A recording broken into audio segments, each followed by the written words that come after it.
parce que c'est un quartier premium à Chalon-sur-Saône. Non seulement c'est bien placé, mais en plus ça a été vraiment très bien rénové. Donc ouais, très sympa. Avec une belle cuisine ouverte, avec un îlot central. Ouais. Donc ça c'est très tendance. Hein. Complètement.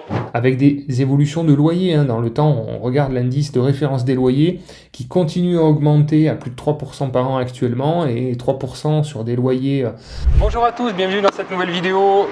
Bonjour Salut Germain. Les investisseurs. De retour sur le secteur donc de Chalon. Ouais. Très bien. Toujours en Bourgogne. Excellent. Très très belle région. Magnifique. On mange très bien, il y a du très bon vin. C'est vrai. Très agréable. Venez investir ici. Il n'y a que des qualités. Donc Chalon-sur-Saône, une ville moyenne grande, plutôt. Ville moyenne, mais avec un vrai bassin de vie, on va dire, puisqu'on a 110 000 habitants au total sur l'agglomération. D'accord. Ça commence à être important. Et c'est une ville que moi je trouve particulièrement intéressante parce qu'elle se développe. On a un marché qui est très dynamique avec des prix qui sont en augmentation depuis 3-4 ans, là, prix de l'immobilier qui augmente fortement. D'accord. J'ai entendu dire que le marché avait chuté, moi. Ouais, alors mais bon, contrairement à ce qu'on peut trouver sur le terrain, entre les informations qu'on peut voir sur BFM et autres grandes chaînes nationales, la réalité sur le terrain est souvent bien différente. Clairement, là c'est le cas en tout cas. Puisqu'on a cette ville qui est bien dynamique avec on a des politiques en local là, qui franchement se bougent et on voit l'attractivité de la ville s'améliorer, la ville déjà s'embellit et puis il y a pas mal d'entreprises qui arrivent, etc. Donc je pense que c'est un beau secteur d'avenir. La ville est très très belle, on vous fera défiler quelques images de drones qu'on a pu prendre. On est dans un très bon quartier en plus. Ouais, alors voilà, aujourd'hui on va vous montrer un projet un peu d'exception. C'est pour ça d'ailleurs que je voulais présenter ça à Robin, puisqu'on est déjà sur un emplacement vraiment premium. On se trouve sur l'île Saint-Laurent, donc c'est un petit quartier très dynamique et puis très recherché sur Chalon-sur-Saône. On a une belle rue piétonne avec beaucoup de restaurants, de commerces. C'est un peu le lieu de rendez-vous en soirée des gens qui veulent sortir sur Chalon. Et du coup, il y a beaucoup de demandes au niveau du marché de l'achat et aussi de la location sur ce secteur. D'accord. Parce que c'est un quartier premium à Chalon-sur-Saône. Ok. Et là, ce qu'on va visiter, non seulement c'est bien placé, mais en plus ça a été vraiment très bien rénové. Donc c'est pour ça que c'est un projet intéressant. Ouais. Et c'est un projet que j'ai eu en mandat de vente. C'est-à-dire que c'est un propriétaire qui m'a connu par mon réseau et qui m'a confié la vente de ses appartements. D'accord. Donc c'est vraiment des appartements qui étaient destinés à la location. Lui, il faisait de la location à courte durée dedans. Donc voilà, je vais pouvoir vous montrer un peu les choix qu'il a fait aussi au niveau technique dans sa rénovation, parce que c'est intéressant. Et puis vous présenter quelle suite va être donnée. Avec du coup un acquéreur projet locatif qui a acheté. Bon, le bien n'a pas été sur le marché. Non. Ça s'est fait rapidement, comme ça, par le biais des contacts que nous avons au sein de projet locatif. Et toi, le contact que tu avais par le vendeur qui t'a confié la vente de son bien d'investissement locatif. Exactement. C'est un lot de 2 appartements. Et il se trouve qu'en même temps que j'ai rentré ce mandat de vente, j'avais un client projet locatif qui cherchait à investir sur Chalon-sur-Saône. Et quand je lui ai dit, ça te tombe bien, j'ai quelque chose sur l'île Saint-Laurent, il m'a dit, ah bon, l'île Saint-Laurent, c'est pas possible et tout. J'ai dit, si, très bon secteur. Venez voir. Et il a eu un coup de cœur. Il a eu un coup de cœur. Parfait.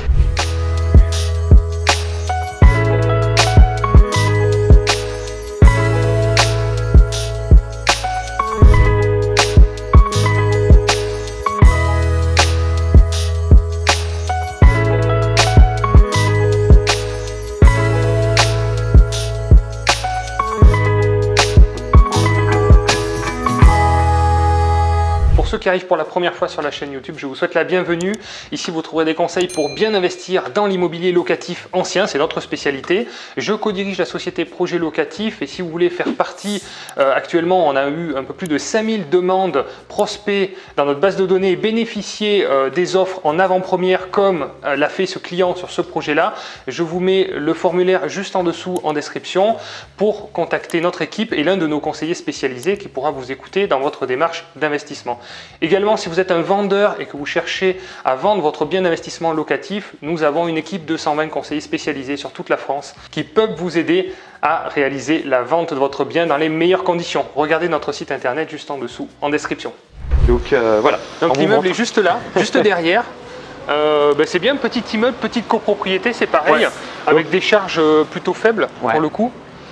Donc là, on est à nouveau sur une stratégie de location meublée haut de gamme.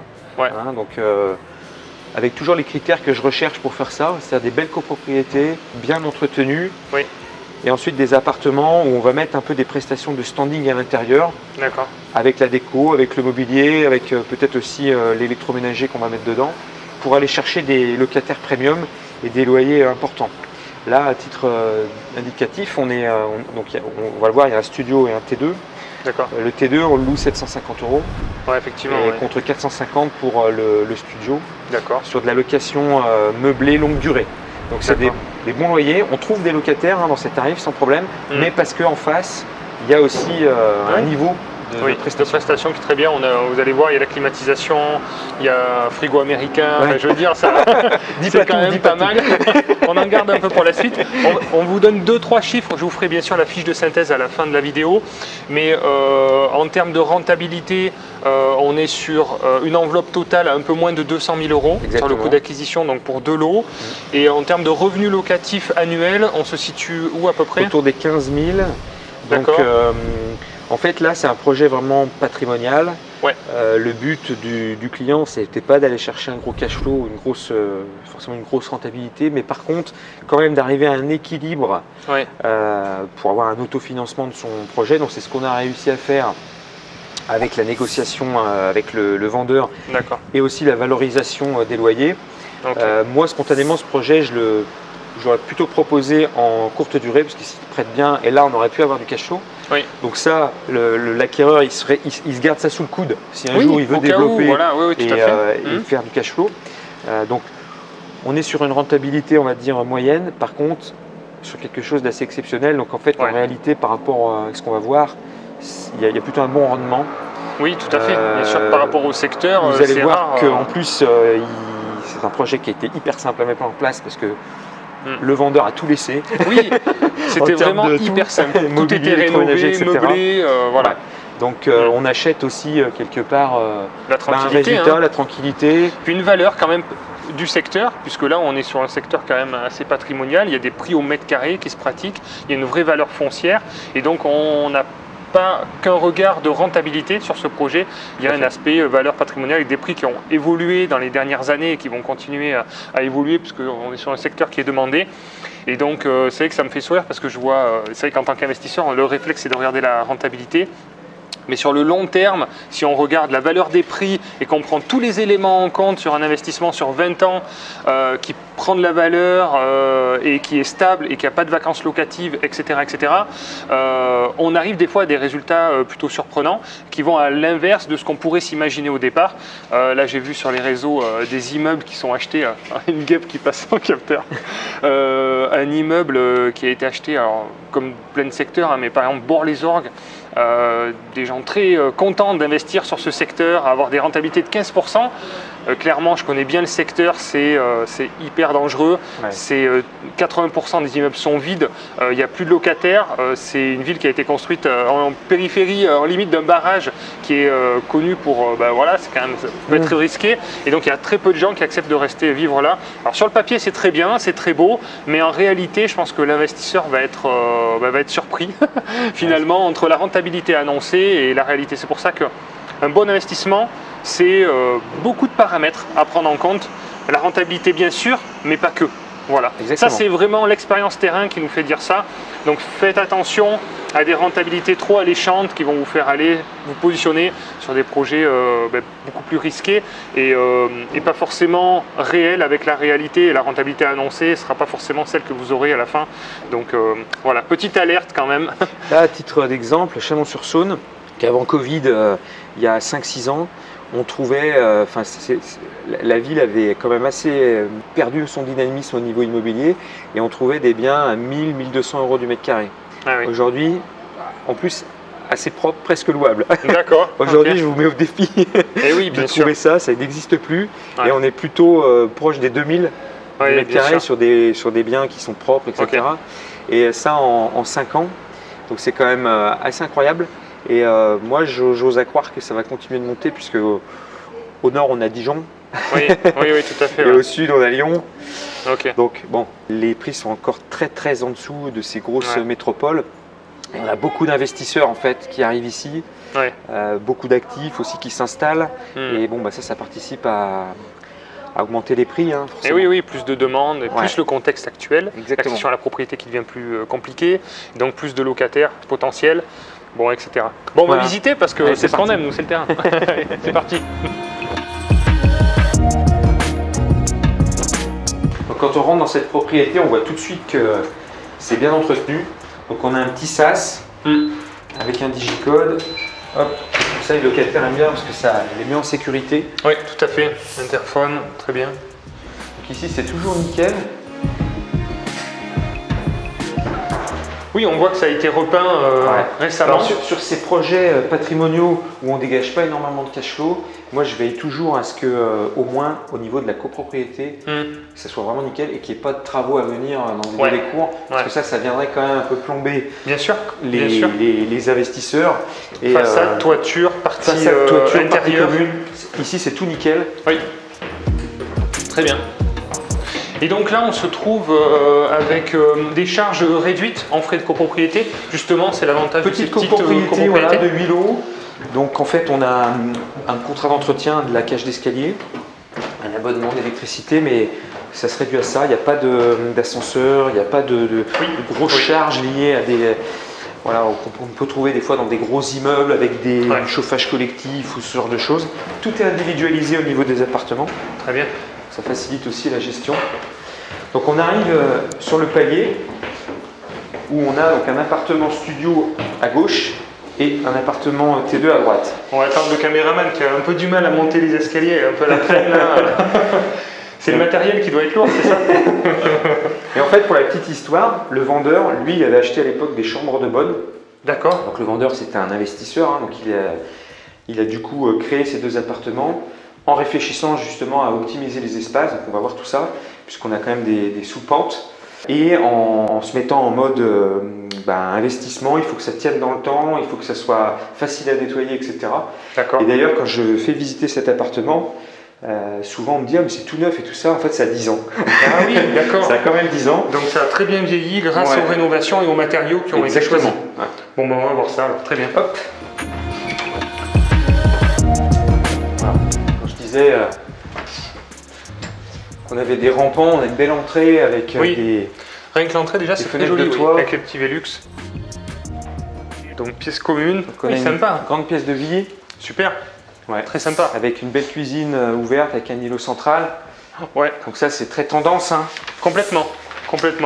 C'est vrai que c'est très fonctionnel aussi pour des jeunes. Voilà. Donc ça c'est vraiment l'appartement coup de cœur. Ouais. Frigo américain. On a tout l'équipement avec des produits électroménagers de marque. D'accord. Lave-vaisselle encastré. Effectivement. Et bon, comme il faisait avant de la location saisonnière, il y a tous les équipements. Vaisselle, donc de la petite cuillère en passant par les verres, les fourchettes, il y a tout. Tout est resté au moment de la vente. Super. Cuisine Ikea, on disait. Ouais, donc une cuisine Ikea qui a 10 ans, mais on peut constater que ça vieillit bien, c'est en bon état. Les cuisines Ikea, c'est intéressant parce qu'en plus, il y a un suivi, si vous voulez, dans les gammes. Et vous pouvez aussi, si un jour il y a une façade abîmée, sur ces types de grilles-là, vous les retrouvez en fait. Même 10 ans après, on peut les changer. Donc, quand je disais que le vendeur... Il avait réfléchi à tout ça. Justement, ça faisait partie aussi de ses choix de se dire bon, je vais mettre une cuisine, mais je veux quelque chose où je puisse l'entretenir facilement, retrouver des pièces. Et au Ikea, c'est bien pour ça. D'accord. Donc on voit que au sol, on est parti sur c'est un carrelage. Hein, il fait bois grisé. Ok. Donc niveau entretien, ça c'est le top. Évidemment. Ça fait également une bonne isolation acoustique, hein, malgré tout, parce que c'est rigide et ça évite les nuisances qu'on peut avoir des fois sur des planchers bois. On a une vue qui est vraiment sympa là, évidemment. la vue coup de cœur. Ouais, très très sympa. Et le fait d'avoir mis des vitres de chaque côté comme ça de la fenêtre du chez Ainsi, je trouve que c'est une très bonne idée. Parce que du coup, on gagne vraiment en luminosité, même en vision, en fait, c'est vraiment pas bête. C'est la première fois que je vois ça et je trouve que c'est une très bonne idée. C'est vraiment à faire. Donc cet appartement, il illustre parfaitement, je dirais, ce qu'on peut faire en location meublée de standing. Donc ici, tout était fait, hein, mais même quand on est en rénovation, c'est un petit peu ce qu'il faut essayer de viser, c'est-à-dire créer des appartements qui vont facilement s'entretenir, avec des matériaux qui sont beaux aussi, qui amènent un peu de standing. Des fois, c'est dur d'allier le beau avec le costaud. Souvent, c'est costaud, mais c'est moche. Alors que là, il y a un bon compromis, je trouve. Il y a une bonne association de couleurs et de matériaux. Par exemple, sur les murs, donc cet investisseur-là, tous ses appartements sont faits comme ça. Il a un enduit un enduit de recouvrement. Alors en plus, ça c'est pratique parce que ça va très très vite à faire. Ça cache aussi un petit peu les défauts. Et après, une peinture laquée lessivable. Donc limite, le jour où c'est sale, vous pouvez mettre un coup de Karcher là-dessus. Hein. C'est vrai. Donc ça, on ne dirait pas que l'appartement a 10 ans. Hein. Vraiment. Là, on est très très bon état. Il y a une petite cheminée décorative aussi. Alors ça, c'est des petits détails, hein. Mais voilà, ça permet, si j'arrive à la mettre haute, voilà. Ça permet, c'est toujours le petit côté gadget, le petit côté petit plus que vous n'aurez pas ailleurs. Et puis ça crée une petite ambiance. Des fois, ça coûte pas très cher en plus de rajouter des petites choses comme ça, des petits éléments de décoration qui sortent du lot en fait. Exactement. Qui aujourd'hui a ça dans un appartement en location meublée ou un frigo américain et la climatisation.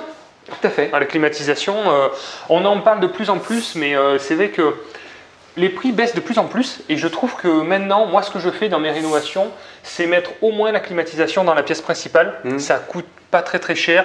Aujourd'hui, un bloc clim intérieur-extérieur, pour moins de 1500 €, vous trouvez ça normalement, fourni, posé, moins de 2000 €, vous avez une pièce qui est climatisée et ça change vraiment au niveau de la location, au niveau de la demande, vous avez la clim dans une pièce. Après, on peut très bien laisser les portes ouvertes et au final, ça rafraîchit quand même globalement l'appartement. Et on gagne au niveau du DPE aussi, beaucoup. Là, ici, on est en C au niveau du DPE, donc on est quand même sous comble. Donc généralement, c'est très mal considéré les combles dans les DPE. Tout à fait. Alors, ici, il y a une isolation, etc. Hein. C'est des travaux qui ont été faits quand même dans la règle de l'art. Mais grâce à la pompe à chaleur, tout de suite, le DPE, il est revalorisé. Donc ça, c'est vrai que c'est bien. Exactement. J'ai été surpris sur un de mes appartements, juste en le mettant dans le salon. J'ai aussi un DPE qui est en C. Généralement, on gagne une lettre avec ça. Et d'ailleurs, l'appartement d'en face, qui est un studio, lui est en D. Il a un chauffage classique électrique. Il est en D. Pourtant, il a exactement les mêmes caractéristiques d'isolation que celui-là. Oui, donc il est un peu plus petit. On gagne bien une lettre. Mais ça illustre un peu. Mais moi, je trouve que pour un investissement, 1500, 2000 €, bon là, peut-être un peu plus puissante, mais le jeu en vaut la chandelle, le coût est intéressant. Quand on voit les étés et la chaleur qu'on a, tout à fait. C'est presque devenu indispensable. Je suis d'accord. Donc là, c'est pas mal, ok. Petite salle de bain. On voit comment les espaces ont été optimisés aussi. Je trouve ça intéressant puisque on a vu donc le frigo américain encastré. Exactement. Et hop, on a le pendant de l'autre côté. D'accord. Où en fait, l'encastrement du frigo, il vient faire la limite dans la salle de bain avec le toilette à gauche. Et puis la douche à droite. Excellent. Très bien pensé, effectivement. Dans la rénovation, très bien pensé. Donc, comme j'ai eu l'occasion de visiter plusieurs appartements de ce vendeur-là, pareil, il utilise toujours ces carreaux qui sont c'est des carreaux métro, mais grande taille. D'accord. Et du coup, je trouve que c'est assez sympa. C'est propre. Ça va bien. Ça donne un petit côté original quand même et puis moderne. Et puis le blanc, c'est lumineux, c'est bien, ça fait propre. Oui, ça fait très propre. Et alors, j'ai une question. Où est le ballon d'eau chaude? Dans les commentaires, essayez de trouver où est le ballon d'eau chaude. Donc c'est pareil, c'est un détail. Bien vu. Le ballon d'eau chaude en fait est là. Là, si vous voyez, il y a un joint, on voit qu'il y a une découpe un peu différente. D'accord. Donc il a encastré le ballon d'eau chaude et il a remis une plaque par-dessus. Donc c'est des petits détails, mais voilà, ça participe au côté haut de gamme un petit peu de l'appartement. Tout à fait, Ok, et donc en haut, la partie nuit. Donc en haut, on a la partie nuit qui est montée en mezzanine. D'accord. Je laisse monter le caméraman. Ça permet de bien optimiser les espaces. Et d'en haut, on a une très jolie vue également depuis les fenêtres de toit. D'accord. C'est vrai que les appartements sous comble, il y a beaucoup de charme en fait. On voit les poutres apparentes, beaucoup cachées. c'est très sympa. Et c'est vrai que bon, l'inconvénient c'était la chaleur, mais avec la clim, du coup maintenant, ça fonctionne bien, c'est très bien.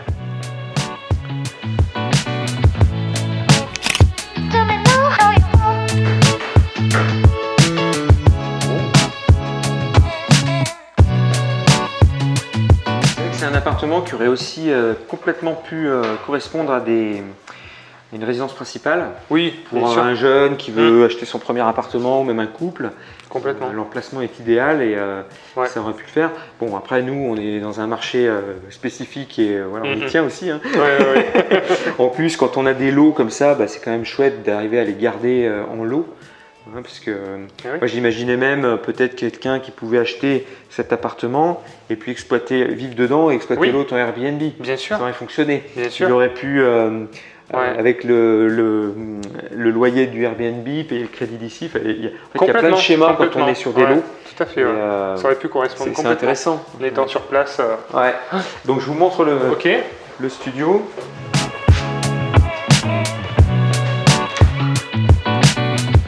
On retrouve un peu les mêmes matériaux. Très bien. Carrelage au sol, toujours donc cet enduit laqué. Très bien. Oui, c'est propre. C'est des petits détails, mais l'encastrement de la machine à laver, moi j'adore. Oui, c'est vrai, ça fait. Moi j'aurais pas eu l'idée de visser la porte directement sur la machine à laver, mais bon. Ah oui. Ça fonctionne. Et puis du coup, ça fait une cuisine intégrée. Très sympa. C'est sympa. Pareil, le ballon qui est encastré là derrière. Ah oui, très bien. D'accord. C'est tous des petits détails, mais qui font que l'appartement, il est, ça fait il est un peu au-dessus de ce qu'on trouve sur le marché. Ok. Ouais, c'est bien. C'est simple, efficace. Donc, canapé convertible. Canapé convertible. Ouais, ok. Parfait. Et petit radiateur électrique. Voilà. Du coup, les compteurs sont. Les compteurs sont individuels. Ils sont en bas, dans les communs. D'accord. Ok. Donc électricité. Électricité et eau. Parfait. Donc c'est vraiment une configuration idéale, c'est-à-dire que demain on peut aussi revendre l'eau à la découpe. Donc c'est ça aussi qui a intéressé l'acquéreur, c'est que il a 2 lots, si demain il veut en vendre un, il peut récupérer tout de suite un petit peu de trésorerie. Très bien. Ok. Donc voilà, c'est vraiment des projets qui sont quand même assez rares sur le marché parce que on a une belle rénovation, on a un prix qui reste malgré tout correct. On n'est pas sur la preuve, on arrive quand même à trouver des investisseurs pour l'acheter. Donc nous investisseurs, on n'achète pas quand c'est trop cher. Oui, bien sûr. Donc, on a quand même un prix correct. Et puis un emplacement qui est top. Et plusieurs scénarios d'exploitation. Donc là, le client au départ, pour optimiser le rendement, je lui proposais de faire de la LCD dans les deux. J'ai aussi des partenaires sur Chalon-sur-Saône qui sont efficaces pour ça, en termes de conciergerie en particulier. Parfait. Après, on s'est dit, peut-être que vu les loyers qu'on arrive à pratiquer, on mettrait que le studio.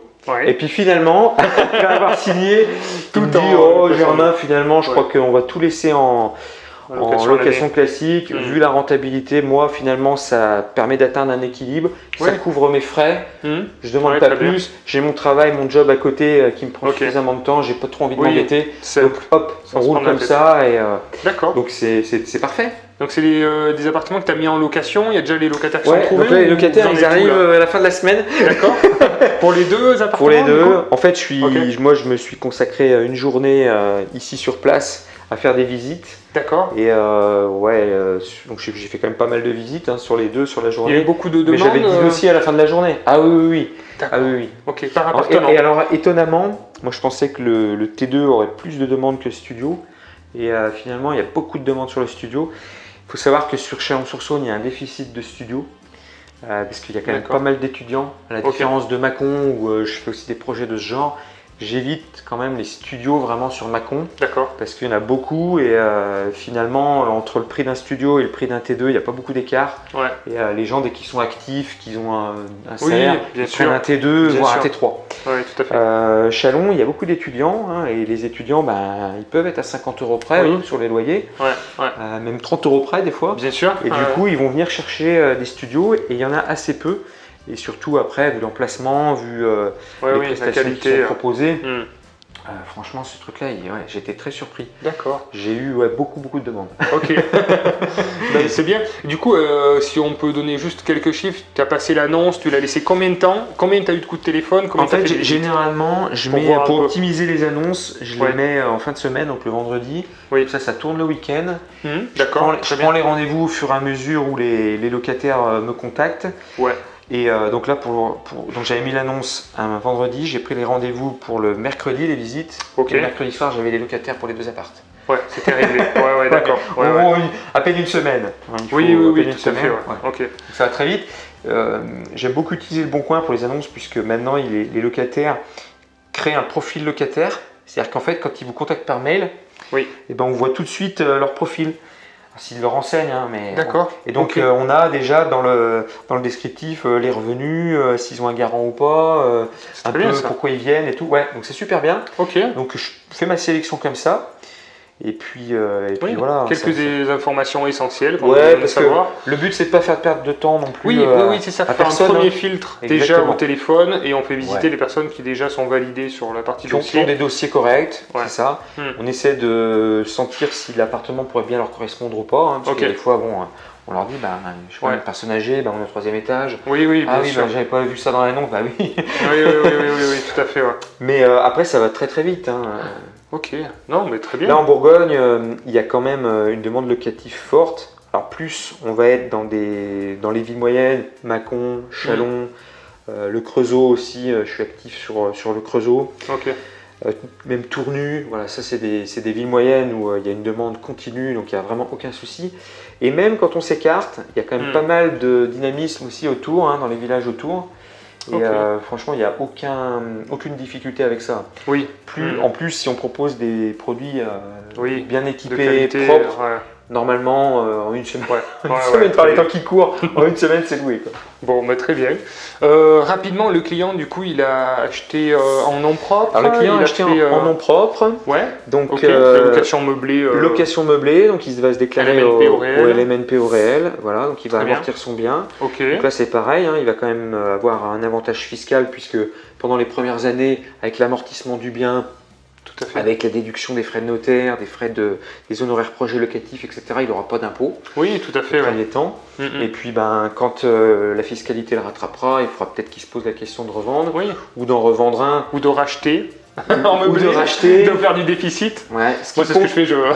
C'est la course en avant. Mais c'est bien parce que ça oblige à racheter aussi. Exactement.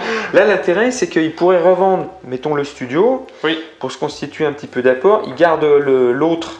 Comme ça, il peut peut-être conserver son crédit et puis partir sur un autre projet, un projet supplémentaire avec travaux, où là, il remettrait à zéro la balance fiscale.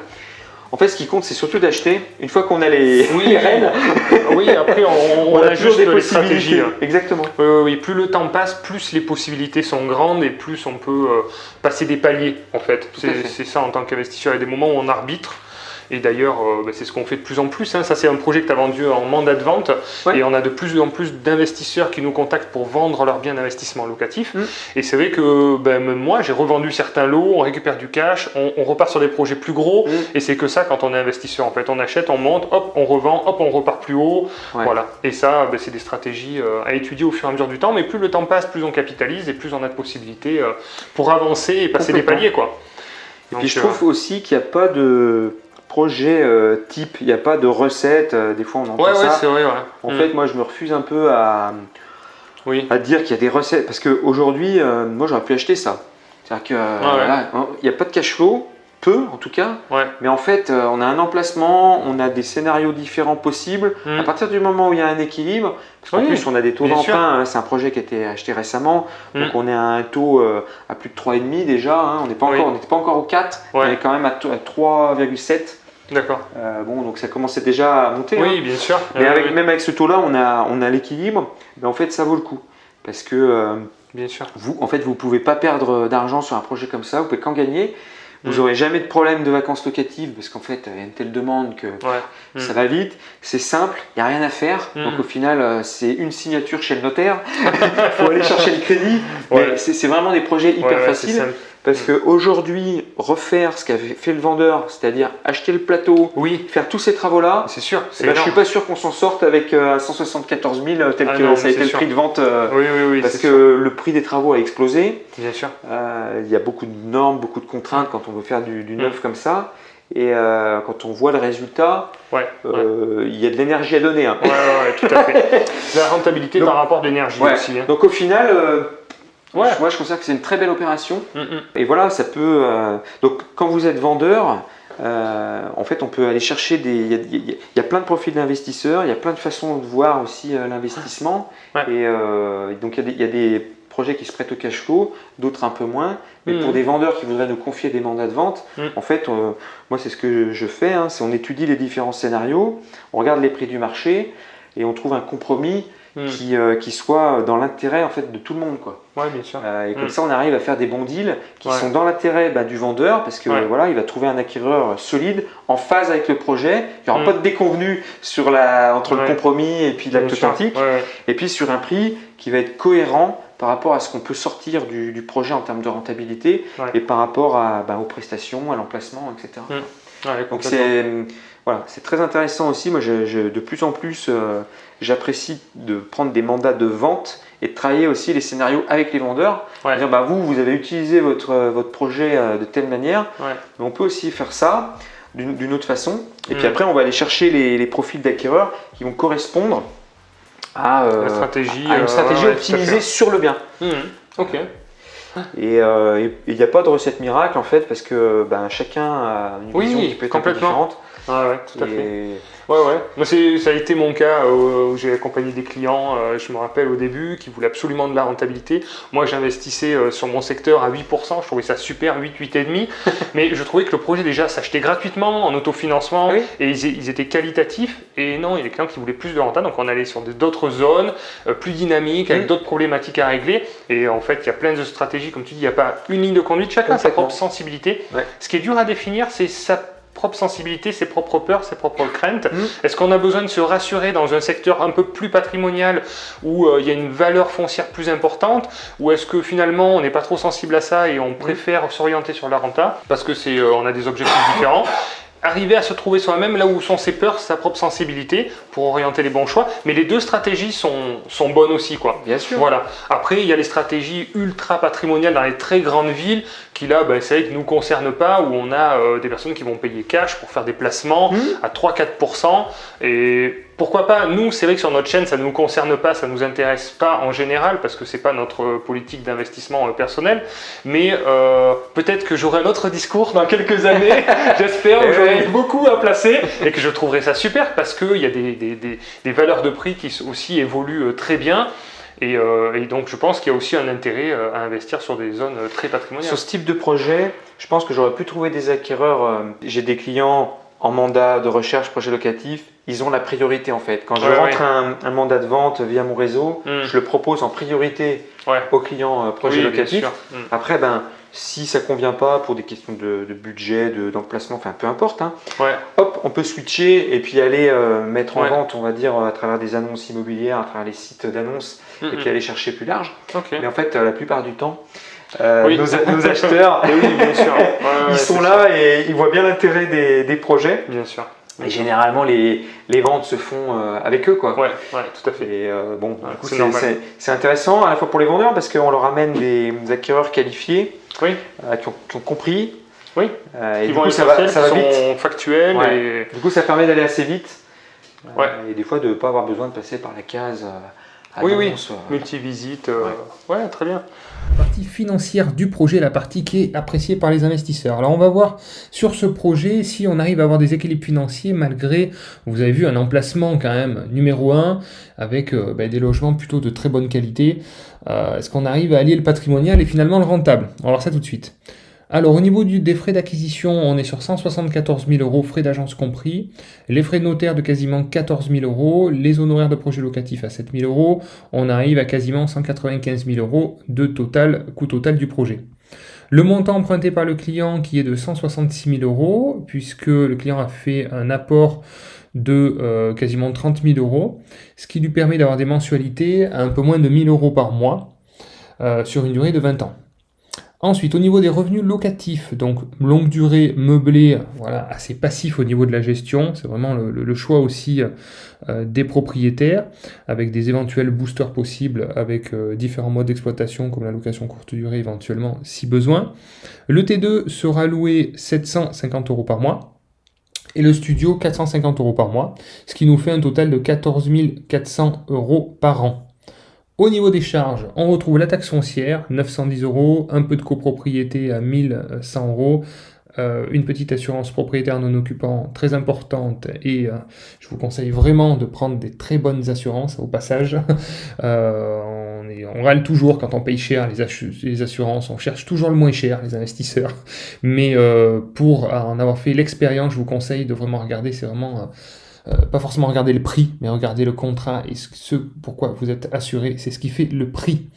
Et vraiment, c'est des gros montants, donc cherchez pas à économiser 10, 20, 30 € par an d'assurance. Il vaut mieux être bien assuré en cas de problème, être bien remboursé. Le crédit immobilier, quasiment 12 000 € et vous voyez qu'on arrive à des équilibres financiers, 14 000 € de charges annuelles et 14 400 de revenus locatifs, avec des évolutions de loyer. Dans le temps, on regarde l'indice de référence des loyers qui continue à augmenter à plus de 3% par an actuellement, et 3% sur des loyers sur plus de 1000 et quelques euros, ça va vite, ça fait vite 300, 400, 500 € de cash flow supplémentaire à chaque augmentation chaque année. Donc là, on est parti sur 300 € par an de cash flow, des bons équilibres financiers, un super emplacement et un projet de qualité qui sera surtout durable dans le temps. C'est ça qui nous intéresse. Bon, merci Germain pour cette visite, ce beau projet présenté. J'espère que ça pourra vous inspirer aussi également dans votre réflexion et vos futurs projets d'investissement. Et puis sinon, on se retrouve très vite pour de nouvelles vidéos. Merci beaucoup Germain. Merci. Merci d'avoir regardé la vidéo. À bientôt. Ciao.